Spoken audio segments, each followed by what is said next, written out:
Halo, selamat pagi. Ketemu lagi sama aku Sabrina dan kali ini aku akan melanjutkan video yang sebelumnya tentang diary writer yang kemarin aku buat tanggal 22 Januari dan sekarang adalah tanggal 19 Februari 2023 di hari Minggu yang cerah ini tentunya. Aku akan membuat video mengenai hal-hal yang menarik di minggu-minggu akhir-akhir ini atau ya minggu kemarin ya. Yang pertama aku mau bahas tentang Amanda Ramona. Kenapa namanya Amanda Ramona? Coba. Aku suka nama Amanda Ramona. Dari Amanda itu dari namaku Mandasari kan. Kemudian Ramona itu nama tengahnya artis yang aku suka, yaitu nama tengahnya Avril Lavigne. Jadi kalau aku pikir udah punya rencana mau buat cerita itu pakai nama Amanda Ramona.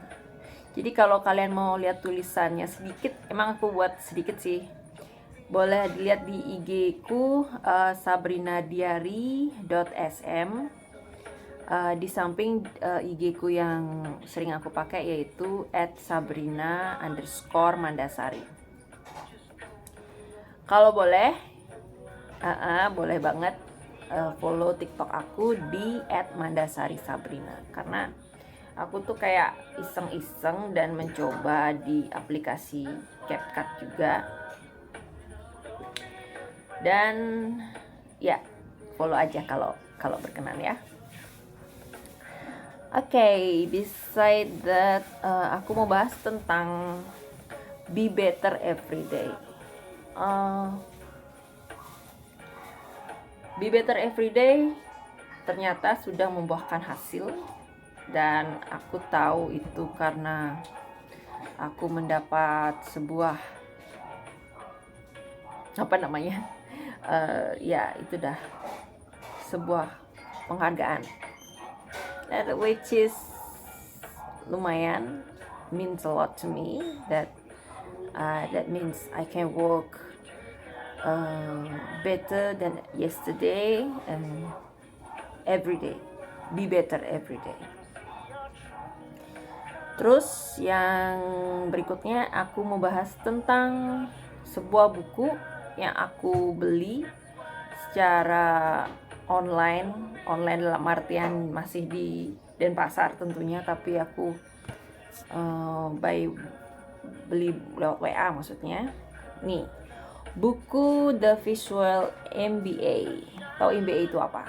Master of Business Administration. Master Business of Administration. Jadi buku ini tentang semua yang dipelajari dalam 2 tahun di sekolah bisnis, diringkas secara visual dengan sketsa dan sangat ringkas sekali oleh penulisnya Jason Baron. Jadi dimana setelah baca buku ini, jika berhalangan soal uang atau waktu atau usaha yang sangat keras untuk menjalani sekolah bisnis atau sekolah S2, jadi buku ini tuh sangat membantu dalam kamu belajar bisnis. Ada beberapa poin-poin penting yang aku dapat, contohnya seperti yang aku tulis kembali di diariku ini, yaitu nih waktu ini aku tulis, aku sudah selesai baca sih.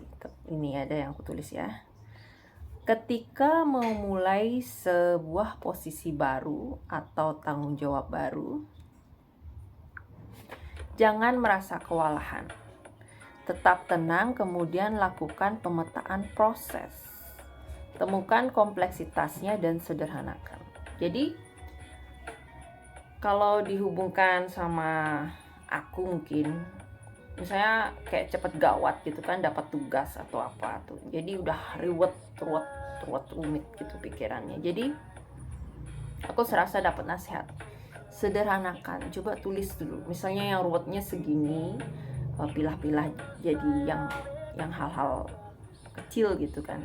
Harusnya begini ruwetnya, tapi 1, begini 2. Jadi kalau bisa mungkin ditulis atau dijabarkan, jadikan sesederhana mungkin. Jadi itu nasihat buat aku juga sih. Kemudian yang kedua, poin yang penting gitu, saat menemukan hambatan jangan terbawa emosi. Logika bagaikan seorang manusia yang menunggang gajah atau emosi. Tebak siapa yang memutuskan arah perjalanan, manusia atau gajahnya. Jadi di dalam mengerjakan sesuatu atau menghadapi sesuatu, kita harus kendalikan emosi. Jadi emang sih kayak cepat pengen marah, cepat pengen sedih gitu kan. Jadi kita harus mengendalikan emosi. Itu nasihat buat aku juga. Kemudian yang selanjutnya ada nasihat penting dari buku itu, The Marathon Effect. Anda mungkin sudah berubah, tetapi yang lain belum. Anda sudah berlari sejauh 42 km, tetapi yang lain masih di sekitar 5 km. Dengan pikiran belum selengkap Anda atau belum punya pemahaman seperti Anda. Jadi contoh, misalnya orang yang ahli dalam hal menulis, belum tentu orang yang biasa atau orang yang tidak hobi menulis itu ngerti apa yang dimiliki teori-teorinya, pemahamannya oleh seorang penulis yang benar-benar penulis buku. Jadi otak sama otak manusia yang lain itu tidak sama. Jadi paling enggak kita berusaha memahami apa yang dirasa atau dipikirkan orang lain. Kayaknya segitu sih nasihat buat aku. Yang berikutnya aku dapat poin penting juga, 5 cara menemukan ide brilian. Ini mungkin untuk berbisnis atau untuk hal lainnya. Ide brilian intinya 1, pecahkan masalah sehari-hari. Jadi kayak punya masalah apa, mungkin contohnya mungkin orang temuin Grab ini ya, mungkin ya menurutku mereka susah untuk nganter, itu nggak ada waktu, jadi diciptakanlah Grab seperti itu ya kali ya. Dan hal-hal lain di sekitar kita yang bisa dijadikan ide untuk memudahkan kita hidup itu. Yang selanjutnya, telusuri minat dan isu terkini. Apa sih yang lagi tren? Jadi kita sesuaikan dengan yang lagi tren. Yang berikutnya, tarik atau mainkan semaksimal mungkin. Lalu, buatlah produk unggulan. Jika sudah ada produk yang bagus, buatlah produknya yang lebih bagus lagi. 2 kali lebih bagus ya. Yang berikutnya, pencarian yang baik. Apa yang menguntungkan di negara lain tapi belum ada di negara kita sendiri, temukan dan bawa masuk ke sini. Jadi yang bagi yang sudah pernah keluar negeri, aplikasikan hal-hal yang baru ke dalam negeri sendiri. Contohnya apa ya? Aku memang belum pernah keluar negeri sih, tapi nanti someday or keluar daerah mungkin ya, ngelihat apa yang belum ada di sekitar kita, nanti dari luar dibawa ke sini tapi yang bagus, yang sesuai sama hati kita gitu ya intinya.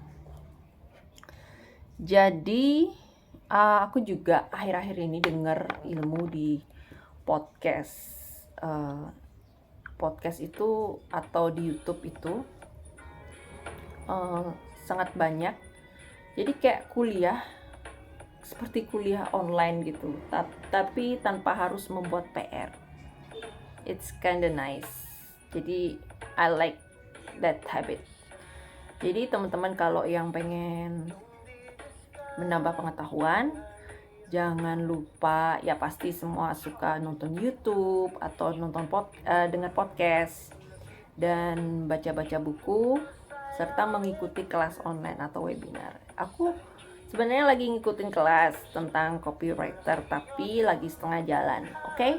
Jadi aku juga pengen ngikuti kelas-kelas yang lain, tapi itu akan menjadi rencana yang selanjutnya.